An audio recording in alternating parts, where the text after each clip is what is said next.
Bonsoir tout le monde, salut les petits culs, salut tout le monde pour une soirée spéciale, originale. Une soirée que je vous avais promis lors de la réunion de rentrée. Je vous avais expliqué ce qu'on allait faire dans la saison, je vous ai parlé d'un jeu de rôle. Avec Alex Kuhn, bien sûr, Al8 Kuhn, juste à côté de nous. Bonjour, Aliba. Bonjour, j'espère que vous allez bien, j'espère que tout le monde va bien, je pense qu'on se connaît. Ravi de ramener le club au sommet. Alors attends, je crois que t'es un peu faible en effet, Kuhn. Ah. 1, 2, 1, 2, bonjour, je dois refaire mon intro là? Non, je pense un que manque les de gens charisme peut-être déjà, un petit peu de timidité, je sais pas, qu'est-ce qui se passe? Est-ce que tu veux voir mes notes? Oh là là J'ai là là là. en tant Et charisme. vous l'avez entendu directement, le petit pic à son collaborateur, c'est Arthur Ray, YT bien sûr. Bonsoir, prêt à travailler les gars, prêt à travailler, voilà. On est Merci, prêt, mon Géo. on est prêt, j'ai déjà mon petit bouquin aussi. Moi aussi. Et Donc, en plus, j'ai hâte de on découvrir est- ça avec vous. On est au D60 ce soir, messieurs dames. Le D60 est là, c'est un dé à 60 faces. Hop là, le premier lancé qui annonce que la soirée va partir sur la Alors, note de 19, si bien vous, sûr. si vous me 19 voyez sur 20. faire ça, c'est que je regarde le dé. Donc à côté de moi, vous voyez, c'est donc les deux coachs. Après, je vais vous donner le pitch. On va se lancer dans le jeu de rôle. J'aurai besoin de vous, bien évidemment. Ça sera participatif. Il y aura des sondages. Les deux entraîneurs ne verront pas le chat pour qu'ils ne voient pas les fourberies ou des journalistes, puisque bien évidemment, quand on va démarrer par une conférence de presse de rentrée de bienvenue. Je vous explique juste comment ça va se passer, comment je l'ai imaginé. J'ai sur mon bureau l'effectif de l'Olympique de Marseille. Matteo Guendouzi, cheveux. Il n'était pas encore à la Lazio, donc il est pour le moment toujours là. Suite à des stats que j'ai trouvés et autres informations, ces joueurs ont une note cachée. Et en fonction de la composition d'équipe qu'ils vont me donner, ça va faire une sorte de note globale à l'équipe. L'équipe, Ah, donc, il est beau, il y aura le niveau de l'équipe. Donc l'équipe aura une note d'effectif, donc la qualité de l'effectif. Aura une note de forme, une note de soutien des supporters et une note de cohésion de groupe. En fonction de ça, ça donnera un niveau à l'équipe. Et quand elle affrontera une autre équipe, et bah si elle a un meilleur niveau, techniquement, elle devrait passer. Bien évidemment, avant chaque match, il y aura des lancers de dés. Les lancers de dés vont engendrer soit des éléments négatifs, soit des éléments très positifs en fonction du résultat. Contrairement au jeu de rôle classique, un chiffre très élevé est pas positif. Alors qu'un chiffre 1 n'est pas un dégât critique, c'est au contraire un truc bénéfique. Un échec critique ou une réussite critique? Ok, bah là c'est une réussite critique. Vous voyez à côté de moi, ils ont des notes, des compétences d'entraîneur, des compétences de manager, des notes en motivation, en charisme, en mensonge, en naïveté, en scouting, le 16 en bagarre pour le Ray, cohérent. Ce sont des notes sur 60, comme on a un dé de 60, ce sont des notes sur 60. Par exemple, le Kuhn, par exemple, il a 29 en motivation. Il voit qu'il y a un joueur qui s'entraîne pas bien, il va le voir pour le motiver. Boum! Il lui fait un petit discours, lancement de dés, là 2. Du coup, s'il avait une note au-dessus de 29, sa compétence n'aurait pas. Un échec. Mais comme c'est 2, ça veut dire que là, il l'a reboosté de ouf et que c'est vraiment une excellente note. C'est juste ça, il y a juste une réflexion ce inverse du truc-là. vrai jeu de rôle. Ouais. Jardinage 55, pas étonnant pour Arthur grâce aux tomates cerises. Effectivement. Ça a joué énormément. C'est On va fou donc de démarrer ce jeu de rôle par ce texte d'introduction. 27 juin 2023, Igor Tudor décide de démissionner de son poste d'entraîneur de l'Olympique de Marseille. On se retrouve en juillet, toujours pas d'entraîneur à l'Olympique de Marseille. Pablo Longoria, dans la précipitation, lui, l'amateur de football manager, a une idée. Et cette idée lui est soufflée par Will Steele, joueur de Reims, enfin entraîneur de Reims, du stade Rémois. Il lui a dit, écoute, j'ai été interviewé par un personnage qui connaît, ou qui me semble connaître le football. J'ai eu sur une vidéo YouTube, tu peux me voir être interviewé par Arthur Ray YT. Pablo Longoria se renseigne et il voit que c'est un compétiteur puisque il tombe sur la vidéo de la Zilane. Vidéo de la Zilane où il voit la cape ensemble. Il voit qu'il y a deux performeurs, un guignolo. Il se dit le guignolo, on va pas le prendre. Et il récupère Alex Kuhn et Arthur Ray. Il les appelle et leur propose le poste d'entraîneur-manager de l'Olympique de Marseille. Ils acceptent. Suite à cette annonce, les supporters sont en larmes. Ils ne comprennent pas pourquoi est-ce qu'on le confie leur club d'amour à deux guignolos. On se retrouve aujourd'hui lors de l'intronisation d'Alex Kuhn et Arthur Ray pour la conférence de presse de début de rentrée. Messieurs, bienvenue, bonsoir, bienvenue Bonjour. à la conférence de presse. Je vais juste introduire tranquillement. On est donc avec l'entraîneur Alex Kuhn et enfin Enchanté. l'entraîneur, néo-entraîneur Arthur Ray. Bonsoir messieurs. Bonsoir, messieurs. Il y a une première question. Première question, ouais. Lequel des deux est selon vous le plus apte à composer l'équipe? Allez, Je je te veux rectifierai, commencer s'il te déjà. Bonsoir à vous, bienvenue et ravi de nous présenter en tant que duo devant les supporters marseillais. Bien sûr, c'est peut-être une décision surprenante de la part de Pablo Longoria, mais sachez qu'on va vous surprendre et on va tout donner pour le club. Je pense que sur le plan purement effectivement entraîneur, mon collègue Alex Kuhn sera celui qui aura le dernier mot sur les compositions, les entraînements, tout ce qui se passera la semaine à la commanderie, bien sûr, qui nous donnera les infos, les impulsions, mais le dernier mot sera, je pense, pour monsieur Kuhn que vous avez à côté de moi. On a une autre question du journaliste Max Best. Êtes-vous confiant pour cette saison et quels sont vos objectifs? Bonjour tout le monde. Aujourd'hui, nous, ce qu'on veut, on sait que là, on traverse une période difficile. On a perdu ancien coach, a été licencié. On vient aujourd'hui pour amener un peu de fraîcheur. Nous, ce qu'on veut, c'est ramener bien sûr l'Olympique de Marseille là où sa place est, c'est-à-dire tout au sommet, bien sûr, de ce championnat. Faire un beau parcours en Europe, évidemment, et ça passe d'ailleurs très vite. Se remettre au d'aplomb là à l'entraînement parce qu'on a un premier tour qui va arriver très rapidement et d'éliminatoire pour la Ligue des Champions. C'est important pour le recrutement futur, donc on a besoin d'y aller. Donc pour répondre à votre question, nous on veut clairement être dans les 2 premiers pour aller encore en Ligue des Champions et pourquoi pas aller embêter le PSG parce que cette ville le mérite. Anubis, monsieur Anubis qui dit monsieur Ray, vu que vous êtes fan de Montpellier, pourquoi avoir signé dans un club que vous n'aimez pas? Alors il n'y a pas de ne pas aimer, avant tout amoureux du football. Écoutez, on peut être supporter d'un club et en aimer un autre. J'arrive dans un club sur lequel j'ai envie de réussir, on me fait confiance et voilà, je vais en tout cas faire que l'équipe montre les sentiments que j'ai envers le football et je souhaite le meilleur à Montpellier et je suis très heureux d'être à Marseille. Il y a une question du journal L'équipe, qui est un journal toujours très gentil avec tout le milieu du football. Question est posée à tous les deux. Les supporters sont très mécontents de votre choix, enfin du choix de Pablo Longoria. Est-ce que vous pensez à une recrue phare pour calmer les supporters? Alors déjà, je me permets, j'aimerais regarder les Marseillais qui nous écoutent aujourd'hui et leur dire faites-nous confiance, laissez-nous un peu de temps. On bosse. On est capable vraiment du meilleur, on travaille, vous inquiétez pas, on est là, on sait ce que vous voulez, on sait ce que vous souhaitez. Je suis moi-même Marseillais, pas lui, mais moi je le suis. Et sachez que du coup que je veux vous rendre fiers aussi, que cette équipe vous rende fiers. Je sais ce que vous aimez le football total. Donc on va recruter, oui. Je peux pas trop en parler maintenant parce que c'est en cours de discussion et j'ai pas envie que le mercato capote mais il y a des joueurs qui vont arriver. Vous allez vite les voir venir et je pense que vous serez satisfait de tout ça. C'est une belle équipe se prépare, ouais. Ouais, une belle équipe se prépare. Effectivement, on peut comprendre un petit peu la surprise des supporters marseillais. Bon, les anciens coachs ont laissé une trace. On essaiera bien de nous continuer dans ce sillon-là et de faire progresser le club. On a la Ligue des Champions en ligne de mire. Ça va être déjà le premier objectif d'aller se qualifier pour cette Ligue des Champions, aller en phase de groupe et bien sûr bien débuté en championnat aussi face à Reims. Padawiz, Pawadis pardon, qui pose la question. Bonsoir, quelle est votre identité de jeu? Plutôt offensive, équilibrée, catenaccio? Dites-nous, y aura-t-il des choix forts au niveau de l'effectif, des départs surprises, des arrivées tranchantes? Voilà, pour le mercato, comme on disait, on peut pas trop en parler pour l'instant, hein. Vous comprendrez que du coup il faut être un petit peu discret de nos jours. Il y a du football qu'on veut amener au stade Vélodrome et bien sûr à cette ville. Évidemment qu'on va vouloir quand même être assez offensif, on veut faire rêver, on veut vraiment apporter un truc, mais attention,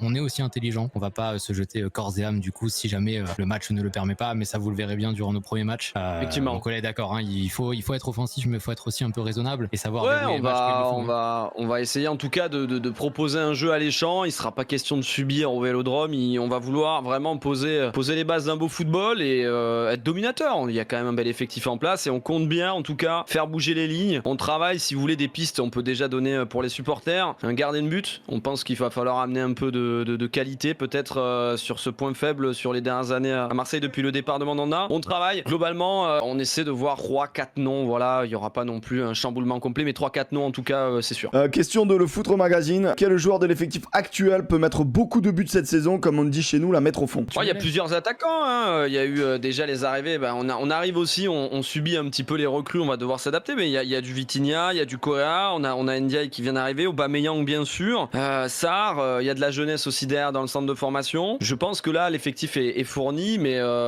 il y aura des places à prendre et comme on dit la concurrence va faire rage devant et on espère vraiment marquer beaucoup de buts. Mathio, des mots forts contre Paul Lopez. N'avez-vous pas peur d'une mauvaise réaction de sa part, voire que le groupe soit contre vous? Je vais réagir un petit peu, je vais revenir après, je vais le laisser parler, mais c'est vrai que oui, bon, il a peut-être été un peu maladroit sur Paul Lopez, mais c'est pas vraiment ce qu'il voulait dire en fait. Paul Lopez, on a eu une conversation avec lui, il sait très bien que bon, il est pour l'instant délicatesse et on veut pour son bien le mettre en rivalité avec un gardien européen, top européen, il le sait très bien. Donc c'est ce qu'on va essayer de faire. Oui, on on a déjà réfléchi un petit peu à l'effectif. Il y a eu des appels. On voulait savoir un petit peu qui voulait partir, qui ne voulait pas partir. On le sait, l'année dernière, il y a quand même eu une réalité avec des faiblesses sur le poste de gardien de but. Après, les joueurs peuvent répondre plaisant, on verra. Mais effectivement, c'est des pistes, en tout cas, voilà, gardien de but, milieu de terrain, sur lesquels on est en train de réfléchir pour les transferts. Et vous inquiétez pas, ça va bouger dans les prochains jours. Pablo Longoria vous a dit, en arrivant, il a été honnête avec vous, il vous a dit il faudra vendre avant de pouvoir recruter. Est-ce que vous apprenez déjà ça? Et du coup, est-ce que cela vous convient?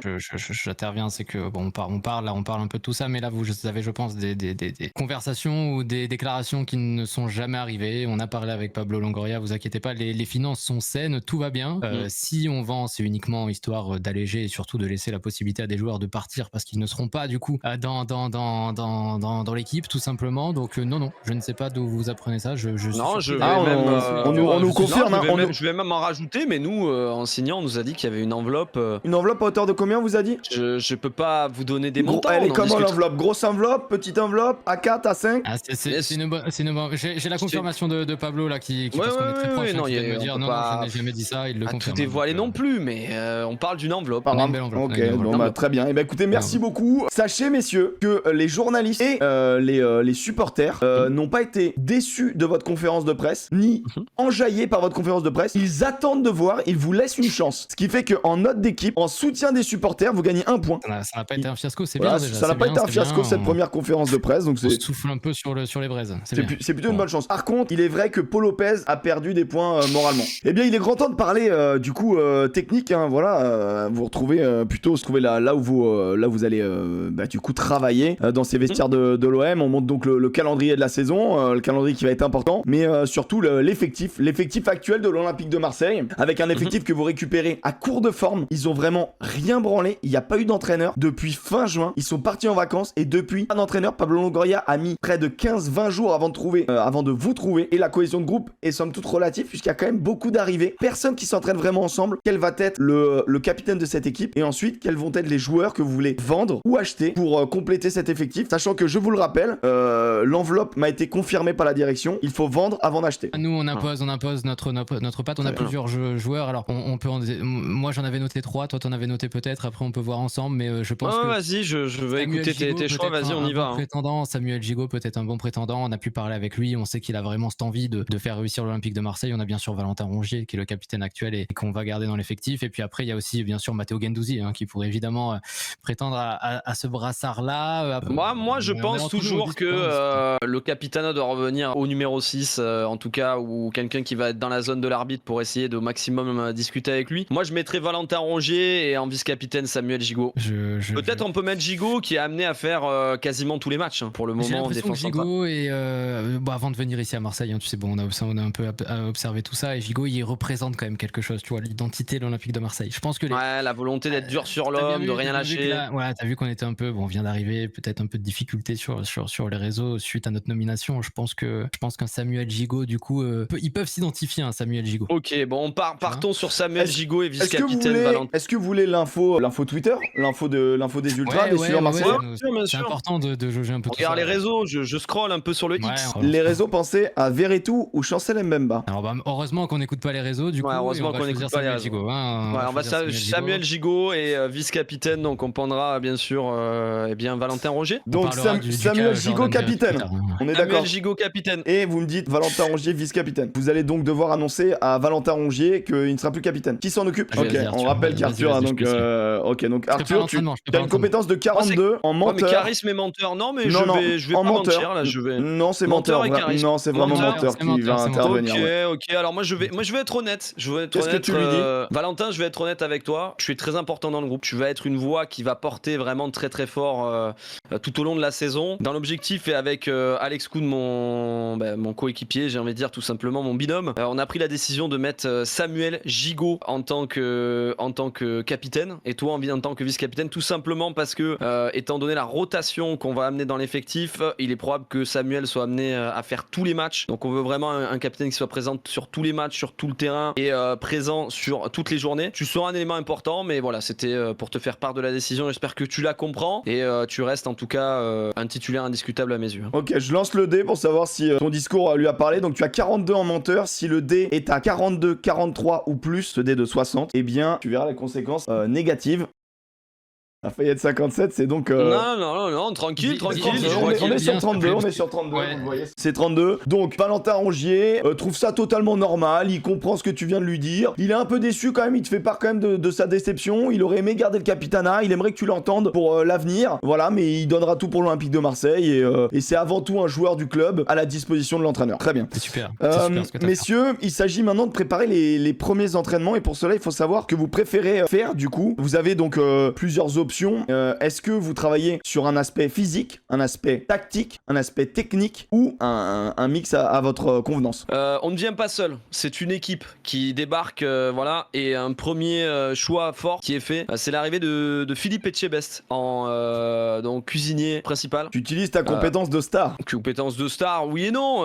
C'est-à-dire que aujourd'hui, bon, pour ceux qui ne le savent pas, je suis un petit peu devenu au-delà du football un cultivateur. J'ai envie de dire même, voilà, un maraîcher. J'ose utiliser le mot. Voilà, j'ose utiliser le mot. Et j'ai été amené à être contacté notamment par mes tomates cerises qui sont sublimes. Je veux pas te couper, Arthur, mais tu m'as pas parlé de tout ça, moi. Non mais il y a pas de souci, il y a pas de souci. Okay. Tu utilises donc un petit peu ton côté nutritionniste. Nutrition, bien sûr, qui nutrition a pour mettre en 5 ans. place un régime drastique pour être, voilà, pour les remettre dans l'assiette tout au long de la saison. On va voir avec Philippe Etchebest un régime drastique pour les mettre au mieux. Sache que pour le moment, ce régime drastique est plutôt positif au niveau de la forme, mais bousille totalement le moral des joueurs. Le groupe perd donc 2 points de cohésion et passe à 6. Par contre, Oh mon Dieu. en termes de forme, il passe à 5. Voilà, donc c'est quand même plutôt voilà, un point de perdu, un point de gagné. Bon, bah, c'est les choses qui arrivent. Au sujet du football, sinon, on est comment? Parce que là, bon, c'est les à côté, mais... Ouais, on va par mon passé, j'ai pu participer à beaucoup de séances d'entraînement, donc on va peut-être un peu parler de tout ça. J'avoue que là, tu me diras, Arthur, aussi ce que t'en penses, mais comme tu le dis, là, j'ai vu quelques joueurs qui sont pour l'instant pas en forme physiquement. Je pense qu'on va quand même devoir opter un peu pour de la prépa physique. Alors physique, mais surtout aussi vivacité, tout ça. Il faut quand même qu'on reste conscient qu'on a des matchs à jouer rapidement, donc on fait pas que du fond. C'est bien d'être endurant, mais il faut quand même être aussi réactif sur le terrain, donc on va essayer de faire un technique physique, technique physique ouais, plus. Tactique pour l'instant, on va laisser un peu de côté peut-être. Ouais, la tactique, bon après c'est pour ça que je pense qu'il faudra aussi partir sur une base qu'ils connaissent un peu, qu'ils ont déjà eu l'an dernier. Pour certains, voilà, va falloir un peu s'adapter à eux au début avant de mettre en place notre patte tactique. Mais dans un premier temps, il faut qu'ils soient prêts physiquement là, parce que les matchs arrivent là, et c'est important d'y être assez vite. Donc je pense que ouais. Du coup, qui prend l'entraînement physique, qui prend l'entraînement de physique de ce début de ce mois, de cette prépa? Je vais le prendre. Regarde, on a des bras ici. Je vais vous demander de me donner chacun un nombre entre 1 et 24, s'il vous plaît, correspondra à un joueur de l'effectif. Je te donne le 17. Numéro 9. 17 et le 9, qui est donc Pape Gay, et le 9 qui est Matteo Guendouzi. Oh, c'est un 3, Let's c'est go. magnifique. C'est un 3 qui tombe, tu as 49 en physique, on a failli prendre un 57, ça aurait été très drôle. C'est donc le 3 qui tombe, et bien en fait, ces deux joueurs prennent un énorme up physique, Pape Gay comme Matteo Guendouzi. Donc c'est vraiment, on est sur une très bonne nouvelle. Donc on retient Guendouzi qui est en up, Guendouzi est en forme là. Faudra compter sur lui pour être titulaire et peut-être capitaine, du coup on va voir. Ils sont totalement adhérés sur ce côté physique, et même en plus ils entraînent les autres avec eux. C'est vraiment, ils entraînent tout le monde, ils se disent bon, maintenant foutu pour foutu, on nous a foutu 2 youtubeurs pour nous entraîner, mais on a vu que t'as gagné un petit peu de la confiance avec eux sur le plan physique. Ils se sont dit ok, il installe des choses, mais c'est pas des choses de merde. Donc là tu gagnes en confiance, il y a une vraie connexion qui commence à se créer. Tu commences à avoir tes deux aboyeurs avec toi, à savoir Pape Gay et Matteo Guendouzi. D'ailleurs, excuse-moi, je sais pas si t'as des infos, Pablo, mais ça en est où de la suspension de Pape Gay? Ça a été levé? Pape Gay pourra jouer à partir du mois d'octobre. Très bien. Et un peu de technique. Ça part sur un petit peu de technique également. Arthur, tu t'occupes de la technique comme Alex s'occupe. Non, je vais laisser. Non, il peut pas. Il s'occupait du physique. Arthur, il faut que tu le fasses. Je pense qu'on en parle. Vas-y. Il s'occupait du physique. Tu t'occupes des circuits techniques. Allez, je m'occupe des circuits techniques, les gars. On va s'occuper des circuits techniques. Tu peux me donner un numéro, s'il te plaît, entre 1 et 23. Le numéro 2. 2, c'est donc Jordan Verretou. C'est le 14 qui tombe. Le cul bordel de nouilles. 14, donc Jordan Verretou prend un vrai up aussi technique. Et Jordan Verretou, c'est quelqu'un d'un peu plus introverti, mais il a apprécié que tu t'occupes de lui personnellement, et il a l'impression qu'il s'est créé quelque chose entre vous. Il attend de la confiance de ta part, en tout cas que tu lui rendes cette confiance. Ok, c'est noté. Très bien, Jordan, je suis ravi sur les TikTok de sa femme, j'ai vu pas mal épanoui, Arthur. Bon travail. Messieurs, on a fait une vraie partie de l'entraînement. Sachez que l'équipe continue de s'entraîner. C'est le cratère le plus célèbre de France. Il y a une offre des Émirats Arabes Unis à hauteur de 15 millions d'euros. Le nouveau gardien de l'Olympique de Marseille, c'est la première plaisir. recrue